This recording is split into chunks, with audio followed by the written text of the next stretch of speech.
Jai Hind, Jai Bharat, and welcome to Dev Talks. This is Adi Achint.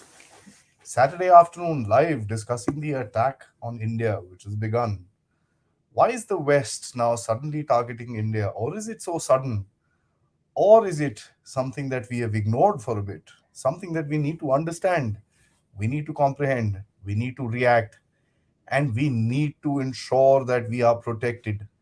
Remember this, guys, and I'm going to say this very clearly. This is something that was discussed last evening in a great show with General Rajiv Narayanan, who actually said the knives are out.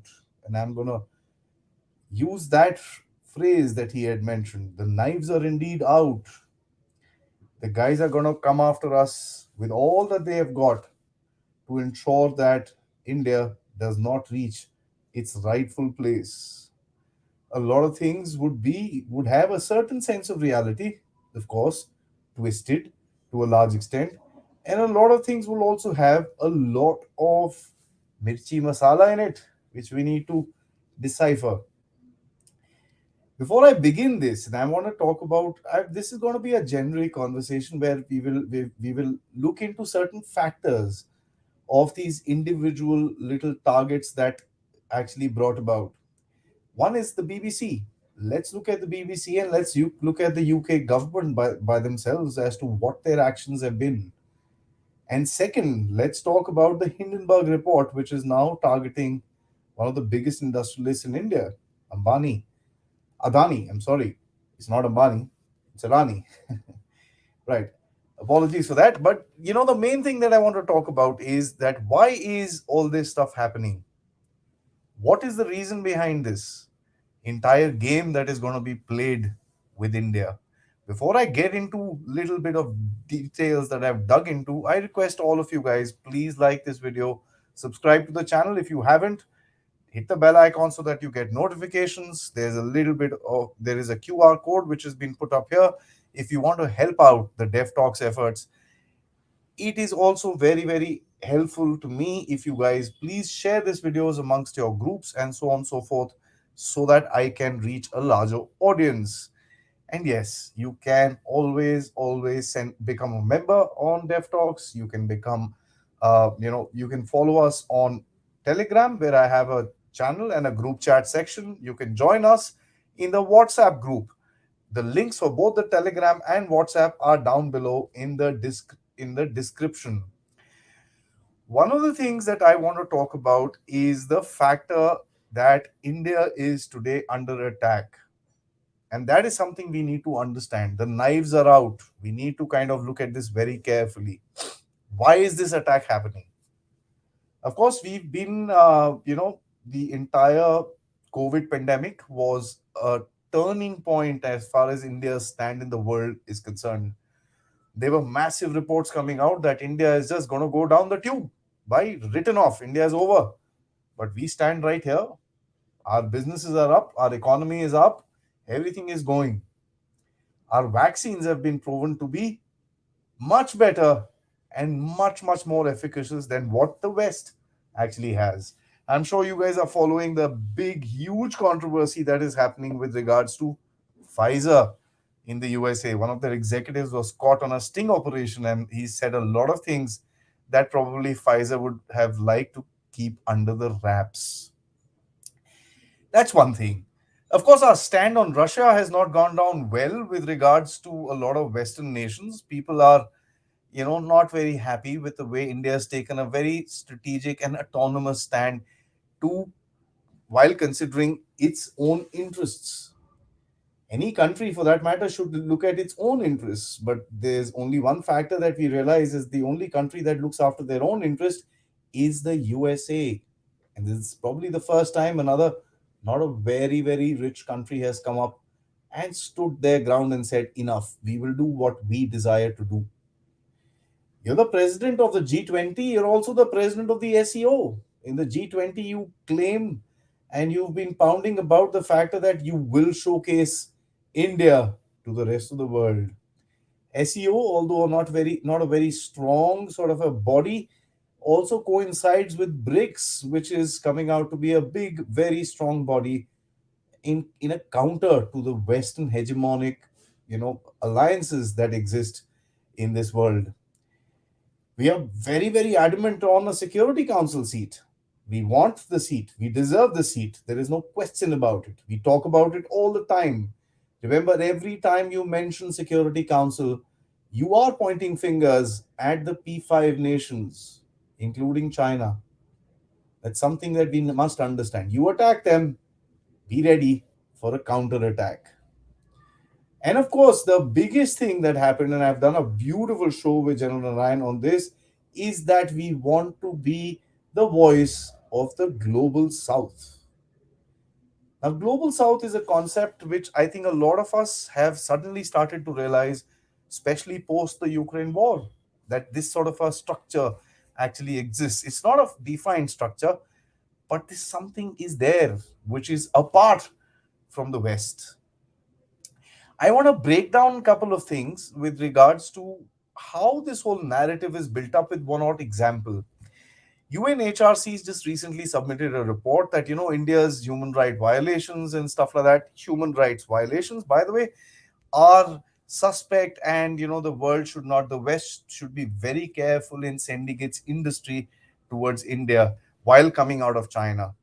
One of the things that we need to also understand is that these kind of reports have been put out for certain particular reasons to hurt you economically is the prime most. Last year, on the 25th of April, there was another thing, which is the United States Commission for International Religious Freedoms. Now, US terms itself to be the Chowkidar of the world, and it has these little bodies that rates countries. Of course, their own rating is nowhere there in those lists, by the way. They rate other countries, so they're above all this, the big guys. Uh, and it came out with an annual report which said, India, whose democratic credentials are in question, and these things are a little dangerous. They're not abiding by the liberal world order. Who decided that liberal world order and so-called the rules-based international order that is touted upon us all the time is something that we will not ever come to know. I'd also done a show about morality, where the West today suggests us morality, which to me seems like another aspect of colonialism, because Western morality is based on Western values and not the values that I have or you, the viewer sitting in India, has. We need to understand that very, very clearly. I want to dig into a couple of things that, of course, came out, as I said, which is the BBC report. And I'm going to talk about that first. But before I do, although I don't have proof for this, but I want to recommend, and this is just a thought, and I was talking to some people about it. Of course, nobody can confirm or deny this, but there are a few things that India is doing today which challenges the Western financial system. Remember, the Western hegemony is based on the financial system, is based on the dollar dominance that the West has. How did that dollar dominance come into play? Is the when the West actually did a deal with the Saudis, the largest producer of oil, and said, okay, listen, you guys will not sell oil in any other way apart from the dollar. This is somewhere in 47, 48, and that's the rise of the petrodollar. I've done a small short on this on my channel as well. You can check that thing out. Now, there are few people in history, and I'm not going to say they were right, wrong, their personalities were good or bad, but there were few people in history who challenged this particular domination, who challenged an oil trade apart from using the dollar. Let me take some names, and it probably rings a bell for those of us who are actually interested in history. Gamal Abdul Nasser from Egypt. From being a strong power, the Egyptian nation was reduced down to the ground. Muammar Gaddafi, we all know what happened to him. Saddam Hussein, an ally of the West, we know what happened to him. Vladimir Putin, we know what's happening to him. And now India, who comes out and talks to the Saudis and the UAE in terms of buying oil by spending rupees. It's a challenge to the dollar dominance, and something that we need to understand. that this kind of attacks will come to us. Remember, this entire game of the West has been dominated by oil. A lot of people say, oh, this, that, and the other. I don't believe it. The game of the West is on the oil. Energy is the biggest source of control that anybody would have with regards to another country in the world. There is a reason why they're not able to put down Russia, is because Russia is one of the largest producers of energy and energy supplies a supplier in the world. And that's a big thing that we need to understand. Let's talk about the BBC report. When I was a kid, I used to watch my parents and family used to watch BBC. As a kid, I wanted to watch those cartoons and stuff like that. Back in the day, and I'm talking about the early '90s when, late '80s and early '90s when the TV just came into India. There were these little cartoons, He-Man, this, that, and the other that used to come, and we wanted to watch it. But my father wanted to watch the news, and at that time, I actually came up with a little bit of a term. I probably got a little smacking for it because it was not very civil, but at this time I can say it. I used to call it the British Bullshit Cooperation. And by doing all this stuff, the BBC literally proves it. Let's get into it. They call BBC and the whole department that did this entire thing investigative journalism. Oh, great investigation to dig up a report on a particular incident which has been closed. To make a report of an incident more than 20 years ago is called investigative journalism. I wonder when they will start investigating their own little policies with regards to India.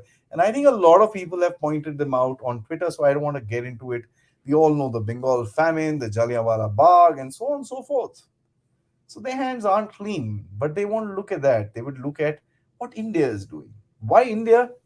Something that we all know now. Now let's dig into this. The Foreign Office of the Britishers had kind of this particular report claims to actually base its investigation on a report that was produced by the Foreign Office of the British government. And it says that this particular report says that the Foreign Office raises questions on Mr. Modi's actions during the religious riots that broke out after the train attack on the Hindus. Now, the Foreign Office report was actually made by a guy called Jack Straw, right? Jack Straw is a person who he's an MP from a place called Blackburn in the UK. Now, he had ordered this particular report and he actually not wanted to, he claimed that Mr. Modi was responsible for the climate of impunity that enabled the particular violence to happen in that area. Now, it's very interesting sitting so far away and talking to a few interesting people within India. You come up with a report and say that there's a climate of impunity. Now, Jack Straw ordered a inquiry on an issue which happened in Gujarat. What does it have to do with the UK and its his own constituency is something that we must ask. When we dig into his constituency, we realize that 35% of his constituency, and I don't have anything against it, but are Muslims, and a lot of them are from Pakistani descent, and only 3% are Hindus. So there's a concern there, and there is something that can be brought about with regards to the whole propaganda that flies around, especially in the United Kingdom, with regards to Hindu Muslim issues. We've seen what actually happened in Leicester some time ago. We've seen what actually happens after these kind of things are brought out. I forget the name of that bloke that was carrying on these protests in Leicester some time ago. He's pretty much active back again, using this entire thing to create even more communal tensions within that area. So yeah, they're lighting a fire and they're going to burn with a fire that will light within them, and that's something that the Britishers need to start understanding. They're not insulated an island anymore. You know, it is evident because of his constituency and stuff like that, his concerns, so called, about the riots, human rights, morality, and this and that. These Westerners have this upper hand in this. We are all very unlearned and uneducated and, brown people who don't know how to handle ourselves. His concerns were more to do with his constituency. And I wonder where his constituency went when thousands and thousands of Muslims were killed in an illegal war, and I'm saying this very clearly, in Iraq, for which the Prime Minister of England, Tony Blair, has apologized for a wrong decision that he had taken. Where does the morality go at that particular point of time? Now, UK has a little bit of a grudge to grind with us. Of course, we're not signing the FTA. A lot of positive statements have been given by the government, but please understand a lot of the statements that are given by the government on certain occasions must be read for the occasion. There are certain things that need to be said at a certain time just to keep the pot boiling a little bit. It may not be something that you want to do, but it may just be something that you want to say. So there have been some positive statements coming out of the government, and a lot of us are wondering, yeah, what is this? What is this is also called lingering someone along. So please understand that. Now, UK has a little bit of a grudge. At the end of it, we were a colony of the United Kingdom, and today we're sitting in a factor of being a larger economy than the UK. As the president of the G20, we can showcase a lot of things that the UK would not want to actually put across or would not be in its so-called interest. I wonder if they even know what their interest is. That's a different discussion for another day. But that is something that India can do. Independent position on Ukraine. That is again a sore button in the eye, especially of the UK and the USA. Every time our foreign minister has been to one of these Western countries, what are the questions that have been asked of him? Russian oil. And ironically speaking, the UK and the US have been buying processed Russian oil from India. So that's the hypocrisy of the situation. And I'm not saying this. You can Google search it. You'll be able to get details of the amounts and this and that and the other. Now, when India steps apart and says no, I don't agree with Western values and I don't agree with your Western stand and I don't agree with all this stuff, it kind of goes away from the establishment, as the Pakistanis love to use this word, right? Establishment. Well, this is actually an establishment where there are think tanks, there are powerful media sources, ideological billionaires, and you know who I'm talking about, who have certain interests in with regards to the world. When you actually go against these guys and you go against their organizations, you will start getting these kind of attacks. Of course, BBC wants to keep its upper hand, maintaining a certain media hegemony in the world. By we are the best, we are the ones who set up all this stuff, and we got to listen to us, and that is just about it.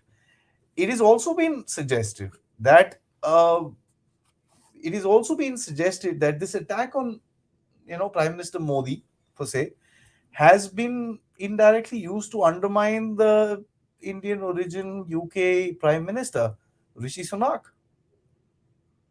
A wheeled attack on both the sides, because there is a huge divide between the Hindus and the Muslims in UK, and that's something that we know. We know the Khalistani issue which is taking place, where the UK establishment is actually looking the other way around. So there is a lot which is happening in that particular area that we need to consider.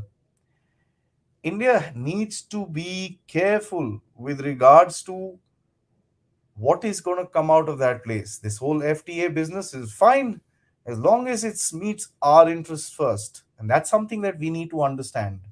Of course, a delay tactic is one of the most interesting things that I've seen. I think the Indian bureaucratic delay must be used in full force whenever signing an FTA with. As a matter of fact, let me take a step forward. UK, Australia, Canada, all these Anglo-Saxons, and I'm going to borrow this word from General Narayanan last night. Of course, it's a well-known term, but he brought it into the course of discussion on my channel. All these Anglo-Saxons must be kept on a bureaucratic delay path, as we know, or probably give them to one of our courts to take a decision which will come in about 35 years. Let's look at the BBC documentary a little more carefully. I'm going to be talking to a certain number of people about narratives, and I spoke about Salvatore Barbons, who's going to be featuring on the show on the 31st. That's Tuesday.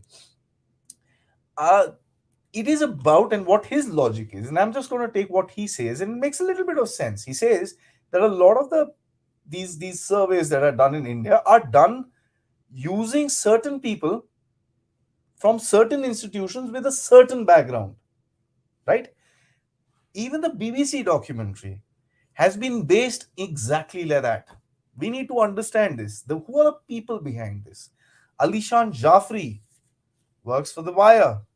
Hartosh Singh Bal, very well known.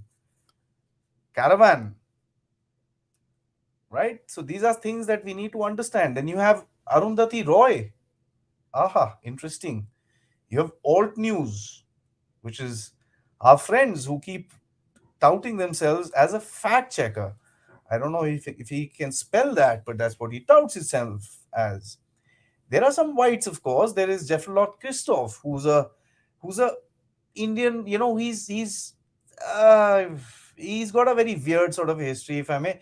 He's tagged as in the American Muslim Council, which is working towards putting sanctions on India. He's doing some stuff with the same British Muslim Council to put some sanctions against India and this and that. So they've got their ulterior motive. And of course, he works quite a bit with the caravan. There is also another interesting person that I spoke about, Jack Straw, one of the leaders or the Foreign Office in the UK. Foreign Office in the UK comes pretty regularly, actually, not pretty regularly. He gave a couple of exclusive interviews to The Wire just after the release of this documentary. Why Jack Straw, of all the people, has been brought to The Wire to use as a propagandist in putting out the details, the so called alleged details of this documentary. And that's something that we need to understand. This is a game, guys. This is a game that needs to be played. Remember the toolkit where people were given tweets and people were given this and that and the other. This is exactly like that. The only factor is here the toolkit has not been leaked. It might get leaked in the next couple of days. I'm sure these guys are fools and they will make mistakes because to speak one lie, you got to speak 100, and somewhere down the line, somebody's going to slip. Now, of course, the Wire, the print, and there are multiple others. Of course, there are so many people that will be doing this. I know of, I think, Karan Thapar or somebody like that who did an interview with this same gentleman after the documentary, with this particular style. Oh no, we must listen to this and this, the other world, and this and that and the other. We need to also understand there are few within India who like to do all these kind of things. Now, allegedly, I don't have a proof of this, but Nandan Nilankani's wife has donated about 30 crores. And there has been some money, which has, of course, come from these ideological billionaires, George Soros. He's behind pretty much everything nowadays. I think his name can be easily used without proof. I'm not saying that, but that's how it is. Now, UK is interesting to me. Why? Because the UK wants to kind of play a third empire in Kashmir. Who gave them the right? I want to ask them this. Who gave them the right? So it's not just this BBC documentary. There's a lot more that is happening that the UK is trying to do. Now, let me just say this at the outset. These Brits have this delusion of imperial power, and they still think that we consider them as, oh, Baba, Bade Log, and all that stuff. I mean, come to India, come talk to us on the street, and we'll tell you our leaders are probably too polite, right? Come to Deaf Talks, you'll probably get to know the audience and myself. We'll show you a little hint of reality. Pakistani Army Chief General Asim Munir is going to be there in United Kingdom at the invitation of Rishi Sunak's government, which is all, and he's actually scheduled to address the fifth joint UK-Pak stabilization conference. Pakistan can stabilize anything with the United Kingdom, right? Yeah, and it's going to happen in the Wilton Park between the 5th and the 8th of February. This is an exclusive, executive agency of the UK Foreign Office. See, when I'm mentioning these things, the same things keep getting repeated. When you look at it separately, it may feel like something, it may not feel like something. You put them all together, and a whole story emerges. Okay, this is also co-hosted by the UK Army Chief General PNYM Sanders. General Sanders, PNYM Sanders. who's going to be, and this conference has been termed as regional stability in South Asia and the return of geopolitics and other challenges. What are the other challenges? The other challenges are information operations, cyber attack and warfare, evolving South Asian regional stability, security challenges, and last but not the least, an update on the Kashmir dispute. How the hell is the US, UK involved in the Kashmir dispute is anybody's guess. Why is the UK and Pakistan so close? Of course, Pakistan was created, we all know why, is to keep India from actually meeting up with the Soviet Union because that is something that they were scared of.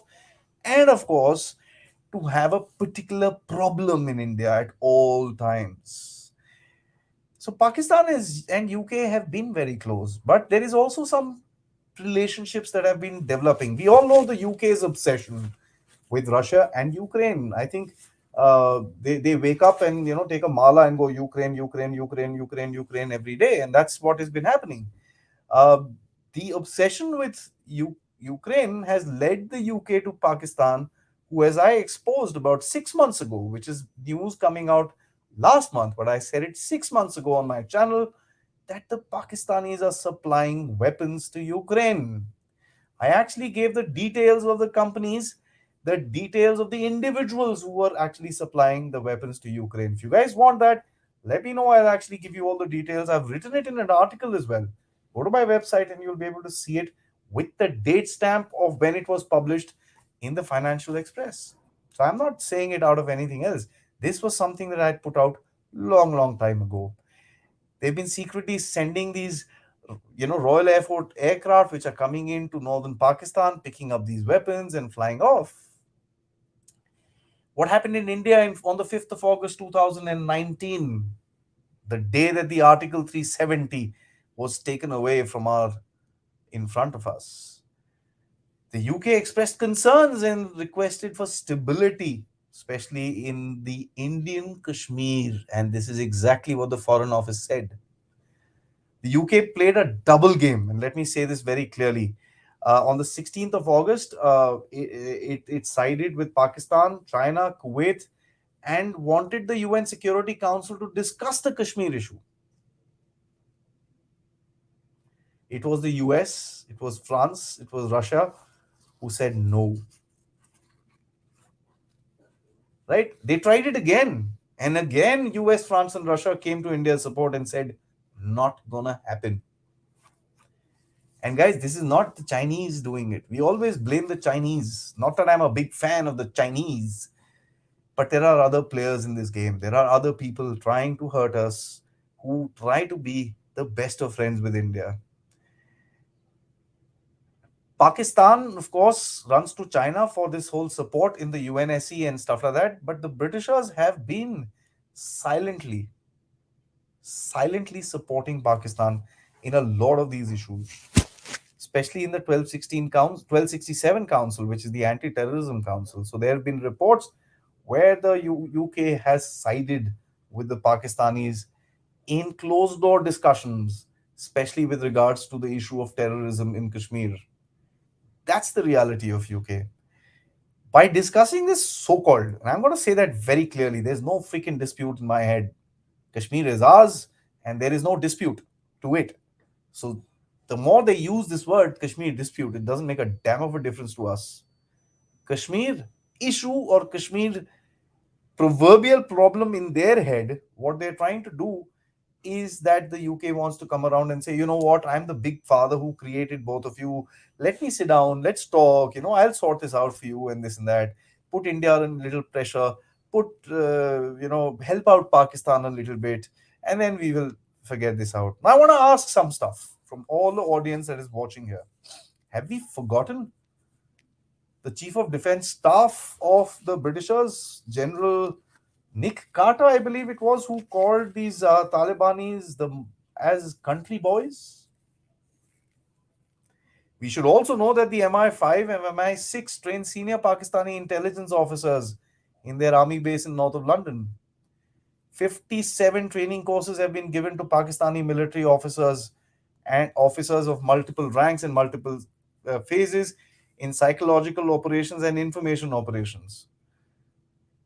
One wonders why ISI is able to actually run a lot of propaganda, because look at the Pakistanis today, they don't seem as smart as a cookie, even. There is a reason why the Pakistanis are able to actually run these games. One really wonders if the Britishers have been behind a lot of the games that have been played against the India today.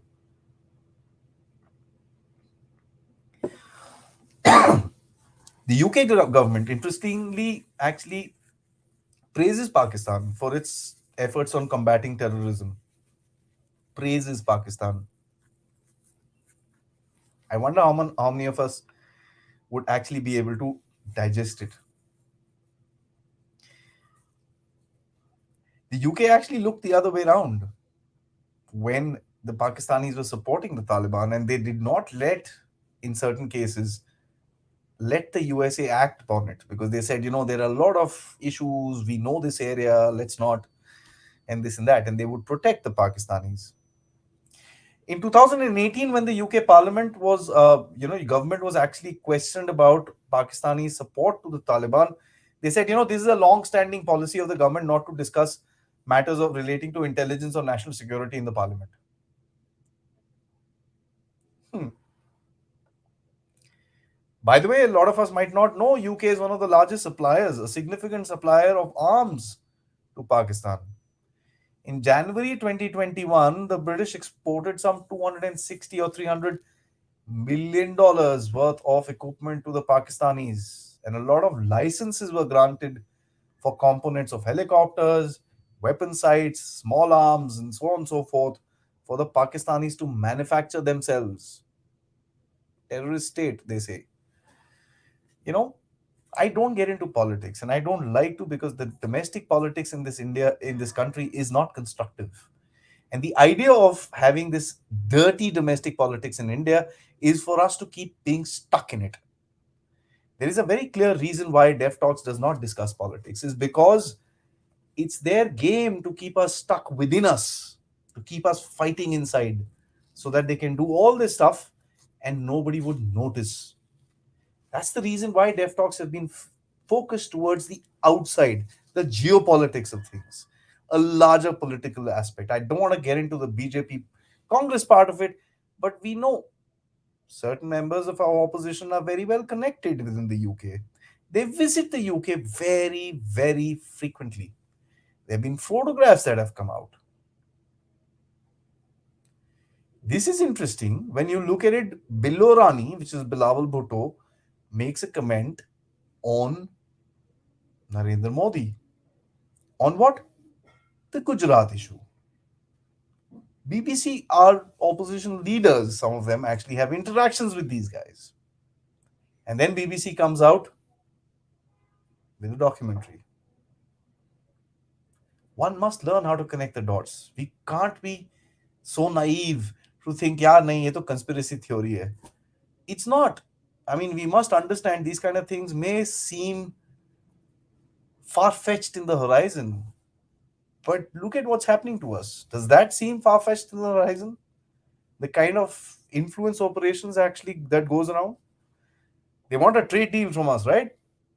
Hmm. I have a suggestion for the government of India. Keep Nirav, keep Malia on the table. Let's talk trade immediately. And I'm not saying we will process. No, no, no, no. I want them on the table, and then we talk. India, I'm just saying, this is an example of the strength that India must show now. This whole goody two shoes, as was mentioned by General Ryan, and I'm of a very firm belief that this is not going to work for us. We need to be firm. We need to tell them where it hurts. Stop it. Let's talk about the Hindenburg Report. Of course, there's a lot of finance, but I don't want to get into the whole finance of it. First of all, I don't understand it. Second of all, I want to talk about the logic of it. As you all know, I want to be towards logic. Let's look at the situation. You've got this BBC thing.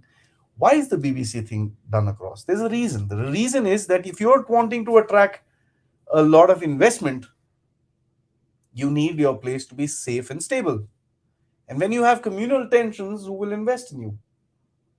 I was listening to Mr. Gurumurthy, as a matter of fact, on Republic TV. I personally absolutely appreciate his line of thought. Beautiful. He said something that was very impactful that actually stuck with me. He said that earlier manufacturers wanted to have a place which was cheap in terms of its labor, in terms of its resources and stuff like that, so that they could have higher profits. Today, a lot of the manufacturers are saying, यार cheap तो ठीक है, let's have a place which is safe. ये Xi Jinping तो पागल है, कभी भी कुछ भी करेगा. Safety over time will compensate them for the so-called cheap labor that they get in China, which is of course not going to be available anymore. Different story for another day. And we discussed this with regards to the Chinese economy. So India is coming out to be a big destination. Of course, a lot of us will say a lot of companies have come out of China, nothing is coming to India and this and that. Yeah, fair enough. Some stuff has gone to Vietnam, some stuff has gone to Indonesia and so on and so forth. But we need to understand each company has its own needs. Each company has its own demands, its own games, its own requirements of supply chains. So it's interesting. Look at the case of Apple. I'm proud owner of a phone that was manufactured in India. So that's something that we need to understand. Things are going to change. Now, Hindenburg. Hindenburg, ironically, was an airship that was destroyed in the 30s, I think, 20s or 30s. It was a German airship, which is actually still putting a lot of doubts on the hydrogen technology, by the way. It blew up. It was full of hydrogen and it blew up. It was like the biggest airship and the most technologically advanced airship, and it just blew up. So it's so ironical that a research outfit is actually named after a disaster that still haunts the world's alternative energy resource. Who are they? They are short sellers. I'm sure all of us have heard this particular word. Short sellers are guys that actually hope for stocks to come down so that they can buy, and then when it goes up, you make money. It's as simple as that. That's what is going to happen to Adani. Let me say that very clearly, and I'll come to it towards the end of my discussion. Another 5 minutes more, and I think I'll be able to start concluding this particular talk. For that, guys, please like this video. That's very, very critical. Send me some likes here. Send me some likes for the 2 videos that I'm going to do starting on the weekend. So please encourage me. If you guys like this, encourage me. Right. Now, on the 24th of January, this whole US-based research firm, they put out this thing about brazen stock manipulations, accounting fraud, offshore tax havens, and this and that and the other. And this is just about 2 days before, or actually not. Yeah, it was 2 days before the FPO is currently on, where Adani is trying to raise up about 20,000 crores. Interesting. Timing is everything, right? I mean, I've never played cricket, but those of you who have played cricket, you hit a shot with a certain time and a certain face of the bat, and that's when it goes for a six, right? If you keep swinging, it's not going to happen if the timing is not correct. So that's something we must consider. Why now? This could have been done 10 days earlier or 10 days later. Why now? Now, Hindenburg's complaints actually, when I read the report, right, it appears to focus on corporate governance, right? It talks about, very internal sort of a system, obscure operators, some shell companies here and there, and this and that, and all that stuff. Well, this is how a family-run business is. Have they forgotten South Korea? Have they forgotten Samsung? Have they forgotten Hyundai? That have been, by the way, if you read so-called the corporate governance flaws of these two particular companies, they give you the exact same feedback. No one will tell you that. South Korea is full of family-based businesses which actually work exactly the same way as this particular company works. Of course, when Samsung and Hyundai deny it, everybody's yeah, because they feed the pockets in the right places. What is he trying to do with this? He's trying to basically weaken this particular company. There's a big reason which was mentioned last night in the show, and I absolutely agree with it. What is the reason why is he weakening this company? The reason is that Gautam Adani is now starting to build on the port projects, the port dreams of India, the Sagarmala. You got a port in Haifa, you got a port all over the place. The Sagarmala will be in contest with China. Something we need to understand. Now you'll say, yeah, China and West are against. No, no, no. Bhai Sahab, when the enemy is common, we will join together and we will fight. And then we will fight amongst ourselves. That's, I think they've all learned the Pashtunwali code finally. Pashtunwadi, I'm sorry. You know, in September last year, I don't know how many of us remember, there's this group called the Fitch group of, I think, credit sites. That's the company, which also put out the same concerns.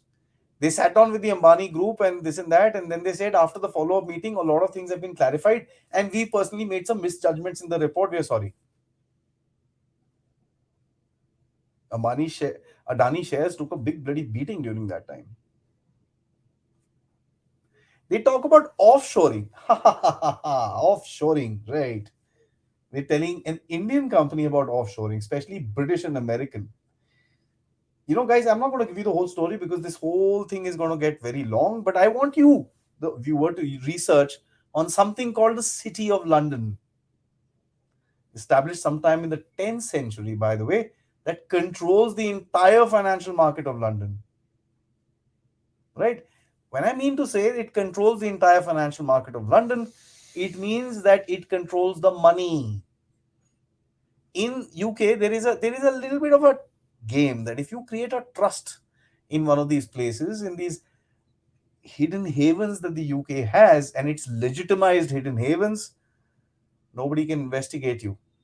You can have enough and more of black money, of illicit assets, Benami property as we call it, registered in the British tax haven of the Cayman Islands. Exactly the reason why people like Nirav Modi, people like Vijay Mallya, and all these guys cannot be prosecuted under the law of Britain. They've done some illegality within Britain, that's why they got caught. They've got trusts sitting in the Cayman Islands, which are all legal. Ladies and gentlemen, there is a reason why all these criminals go and sit in the UK, because there is a legitimized legal framework where you can keep all this money without it being brought up in for taxes or even in front of the government. And this is an official way. This is done by a conglomeration of people known as the City of London.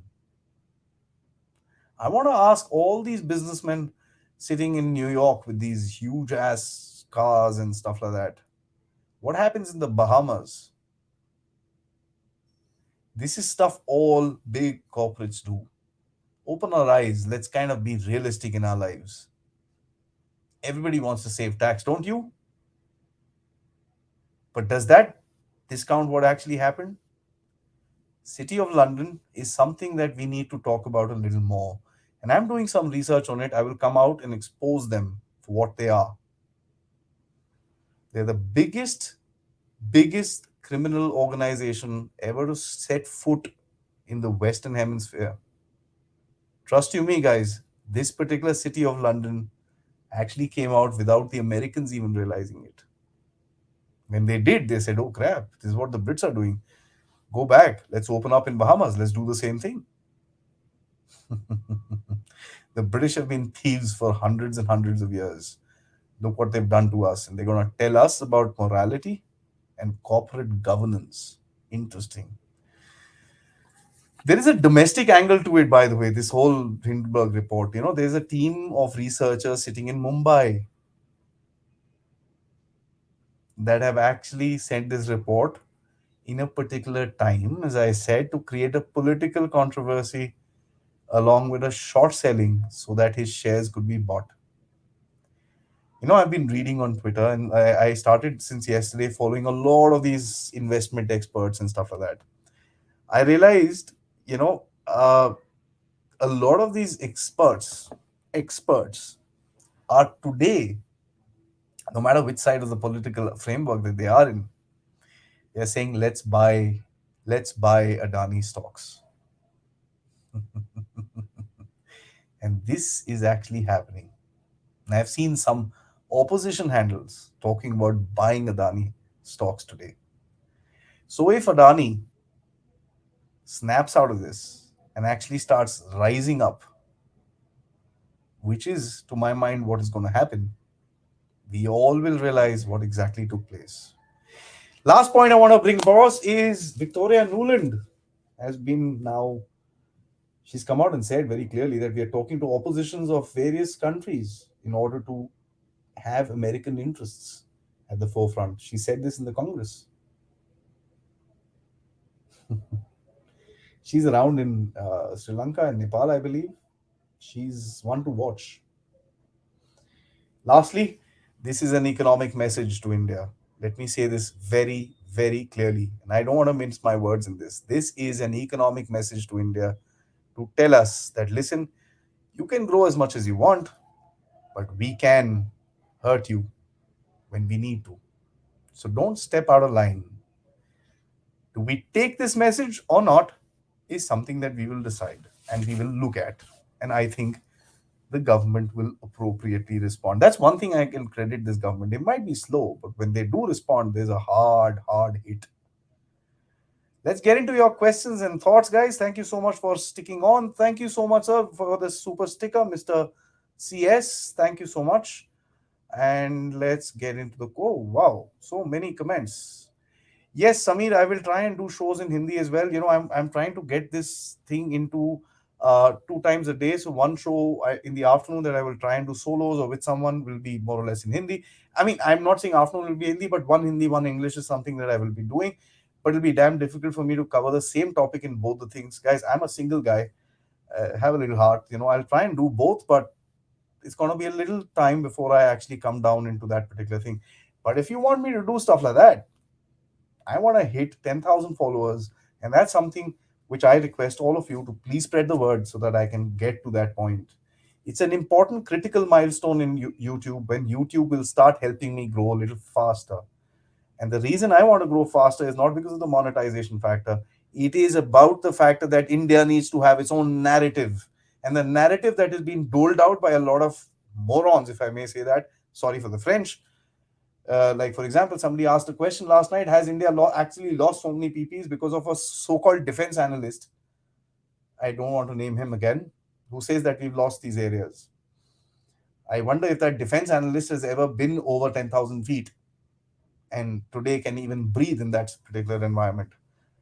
There has to be the right narrative which is coming out of this thing. And I believe at Dev Talks we're able to do that. So please help me grow. Let's get into your questions.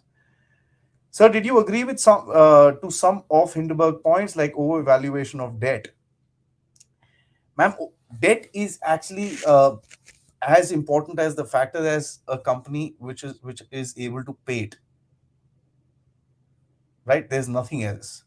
A lot of the things that are done in terms of corporates, a lot of things that are done in terms of corporate accounting, everybody does this kind of stuff. Right? These are little things that you make to make your books look good. And these are legal. Right? Every company takes risks. Over evaluation of debt, under evaluation of debt, whole lot of things will be done to ensure that the company seems more stronger. Wouldn't you want to showcase yourself to be a little more stronger? Within the framework of law, people do it.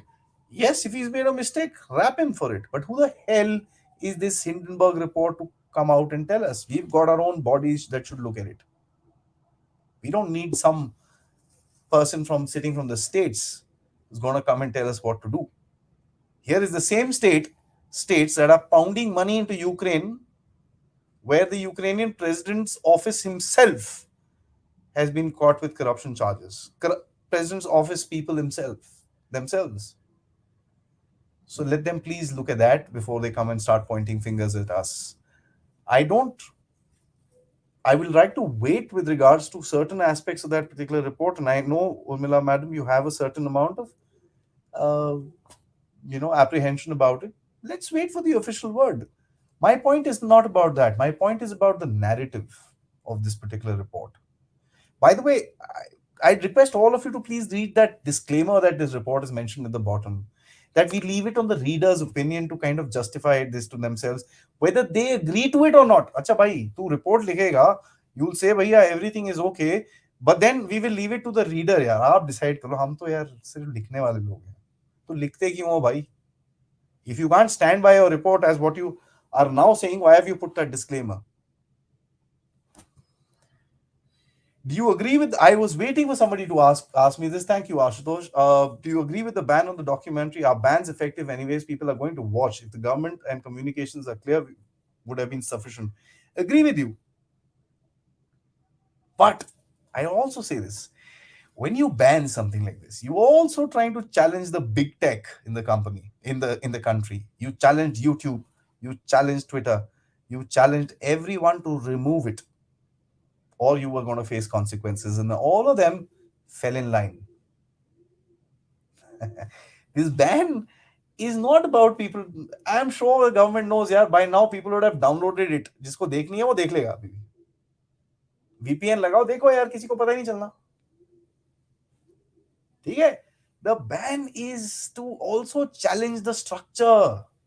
It is not the ban to the documentary. It is the ban to the ecosystem, the structure of it. So there are different games which need to be analyzed here. The explanation has been given. I don't think any further is required. The Supreme Court of the country has said this is what it is. We all know what happened there.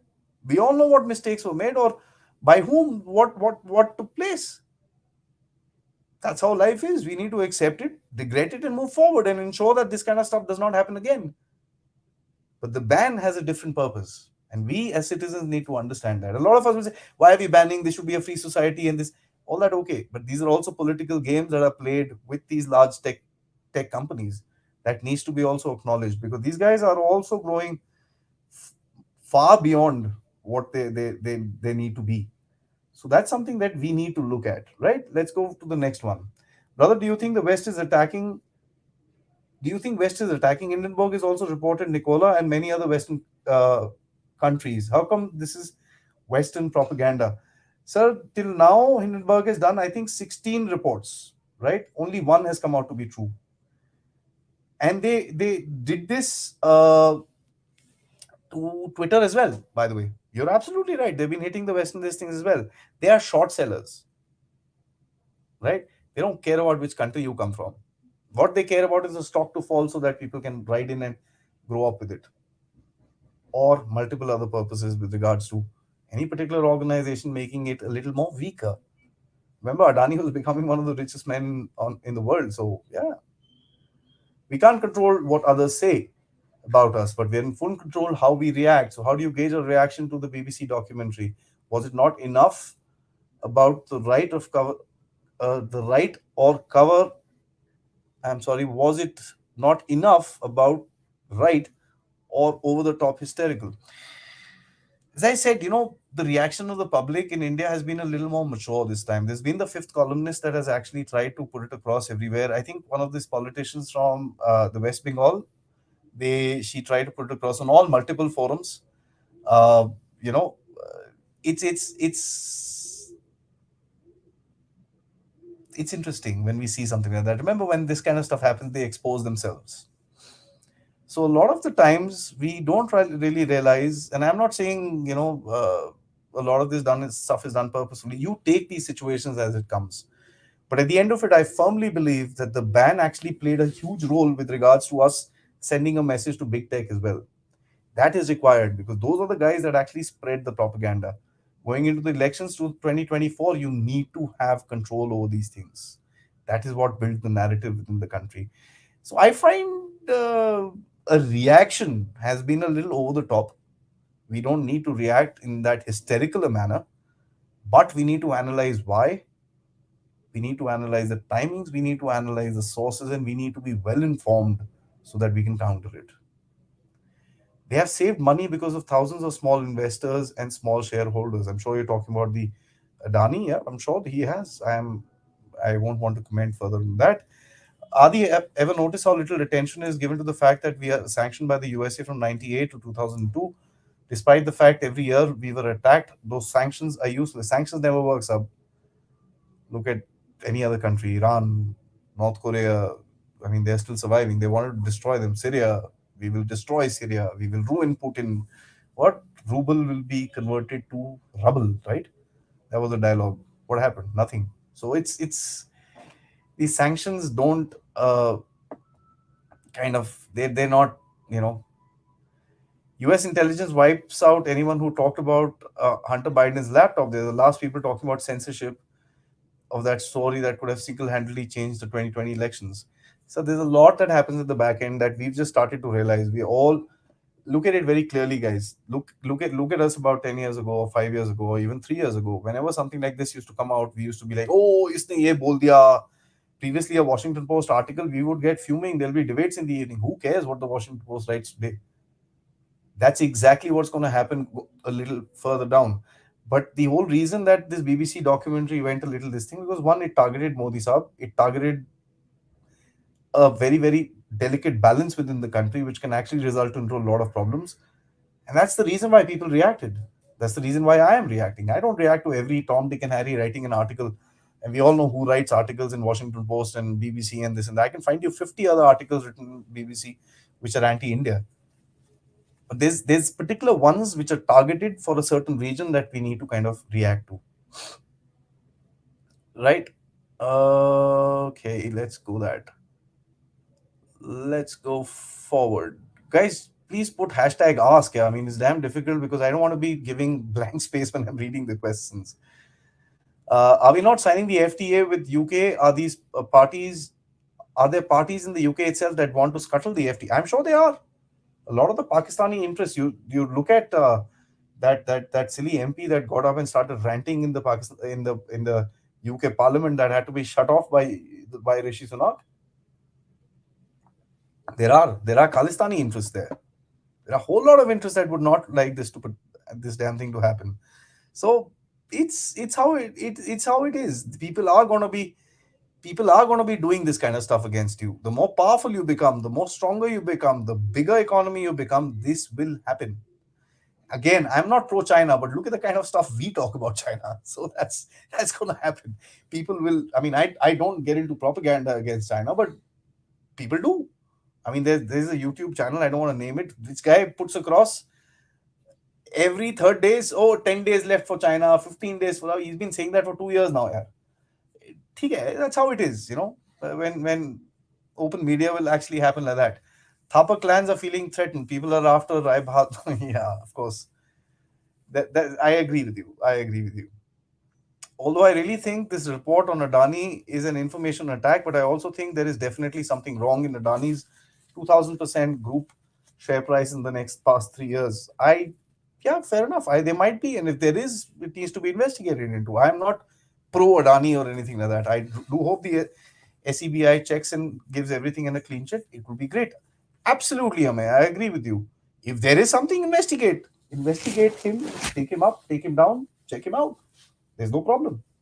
But I don't want some guy sitting in the US who's not even been to India to write about all this stuff, and who probably has no idea how this damn thing works. And similar allegations have been, as I said, put across on Samsung, on Hyundai. Why don't they create such narratives against them? Because they're allies. And they're not allies, they're lackeys. It's time to counter this narrative by making a series of documentaries on the shenanigans of the British. Absolutely. Why not? Why not? And that's something that I'm trying to do. Put out a certain narrative. That's why I'm saying narrative is the game. The battle is here, guys. We are at war. Let's understand that. We are at war. The battle is here. The battle is of the minds. Right? That's exactly what I'm trying to do. Put out a different narrative to fight this particular narrative. On my own little part, if I'm able to actually convince those of you who are watching, I'm sure those of you who are watching will go forward and convince somebody else, and that's how it kind of works. So it's how it is. Okay, let's move forward. There are loads and loads of comments where you guys are actually, talking to yourselves. So please please put the hashtag ask or hashtag Adi. At least I know that you're asking me a question. Mr. Adi, off topic question. What's going on with Ladakh and Sonam Wangchuk? Yesterday, he threatened about militancy and might grow in Ladakh if not hear his demands. Yeah, ऐसा है, everybody wants a pound of their flesh, a pound of the other person's flesh. There is a bit of a challenge which is happening there with regards to this thing, but I find this whole terrorism thing a little far flung and far blown. So I don't agree with him, but he's got a right to protest, and I am not going to deny him that right. As long as he does not disturb the population, he does not disturb the surroundings of that area, let him protest. I have no problem. This is a free country. Oh, Venki Saab, pardon my judgmental evaluation, or intel agencies reads but falls short of internalizing the message. It happened multiple times in Shaheen Bagh, Delhi riots, 2021, Republic Day riots, and farmers' protest. Agree and disagree, sir. Our intelligence agencies do have a lot of data which we don't come to know. Intelligence agencies have a charter to provide that data to the decision makers. Now, I'm not pointing a finger at the government or anything like that, but that's how it kind of works, right? So the intelligence are always there. 90% of the time you'll find the intelligence there. How it is acted on it, for what political purpose and for what ulterior motive and for what outcome is a totally different game, because the intelligence guys don't know the politics of it, and the political guys probably don't fully understand the intelligence of it. That's how it is. Look at it happens in the West, it happens with us, it happens all over the place. But yeah, I agree with you, there is a bit of a shortcoming, sir. That I don't deny that fact. When there is a stick which is required, the stick is what needs to be given, and I don't absolutely don't deny that fact. Right, let's move forward.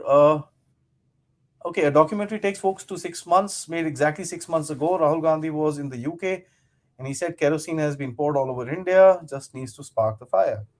I mentioned this, not going into personalities, but there are interests within India that would like us to kind of not be as strong as we are, so that they can come and ruin us. And that's how it is, you know. Wait, right?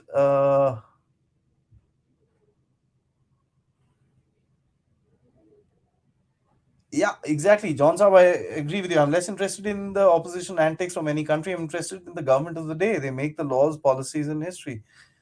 Follow the government of the day. Simple. Follow and trust the government and question them. I'm not saying that trust like ekdam ye wo and all that stuff, but one must understand these guys at least are working for the benefit of the country. And if there is something that we find that they are not doing, well, we need to kind of understand that. I commend you for separating politics from the analysis. It's essential, and it will set you and this channel apart from the others. Thank you, sir. Thank you so much. The reason, as I said, I'm going to repeat myself for the for those of you who are here. I do that to ensure that we do not get stuck in domestic politics. You look at a lot of the YouTube channels; they all get stuck in that daily rut of it. Well, if I want to do that, I'll just switch on the 9 o'clock news and sit there like a, you know what. So, conspiracy to remove Modi in 2024, BBC documentary on Modi, Hindenburg report wiping out 4 lakh crore. Sir, 4 lakh crore will come and go. Trust me, it's not much. We don't know what's exactly happened. This came out yesterday. Yesterday, this whole thing happened. Yeah, and Adani is not a fool. Let me put that across very clearly. Guy who's reached to that epitome will have 50 advisors telling him, Saab, this is also an opportunity. Every failure is an opportunity. So these business guys, they're damn smart. They're going to be able to come out and play it as a game. So there is a that's how it is. These guys are smart. They're not going to be coming down like that. If you think that Adani is sitting and sleeping in his bed right now and crying, no, let me tell you what, he's going to be coming up with a counter attack, and that's going to happen. Okay, there is no question about it. That's going to happen, and that's going to happen pretty hard. We may come to know about it, or we don't. It's something that we need to realize. Mandar says, I think the days of Hindenburg and other reports affecting stock prices are gone. Yeah, I hope if this guy is actually clear and clean and he's able to actually discredit all of them, absolutely, they're gone. Mr. Raghunandan, you say a very good point, and I want to bring this out. Google, Apple, Amazon, all are offshore companies in Bahamas, and they're registered offices in the Bahamas.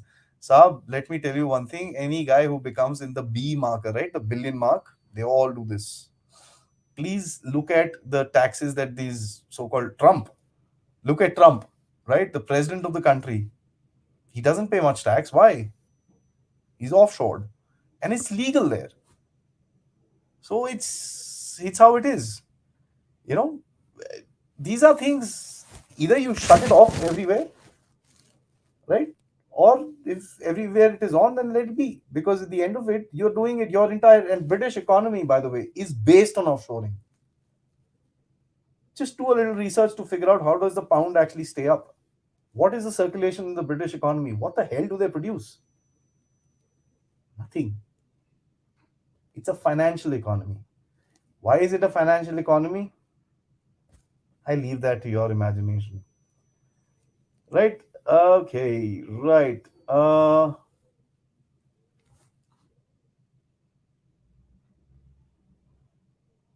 We need to increase your exposure. Absolutely, yes, sir. We need to increase my exposure. There is no question. John Doe says Adi does deep dives. The masses prefer fast food. Yeah, that's, I guess, serious tops. People don't like it. But, anyways, that's okay. I'm happy with it.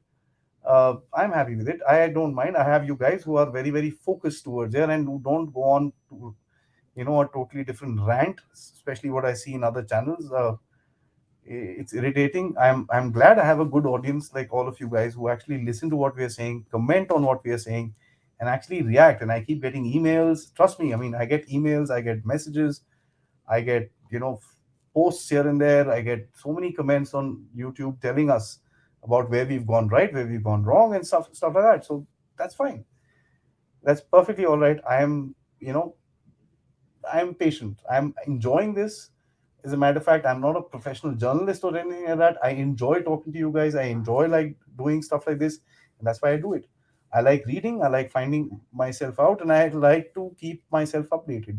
And in that whole process, if we can create a community which is good for our country, fair enough.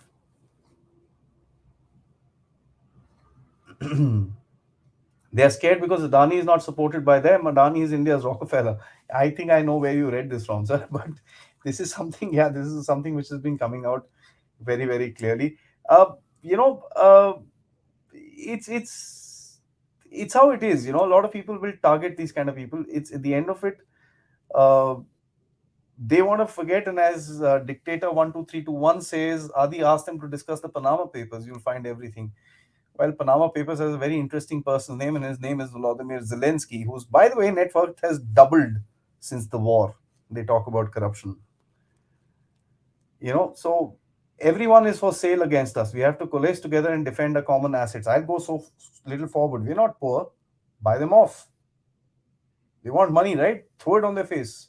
How much will this BBC documentary writer would have got? Double it. Throw it on his face.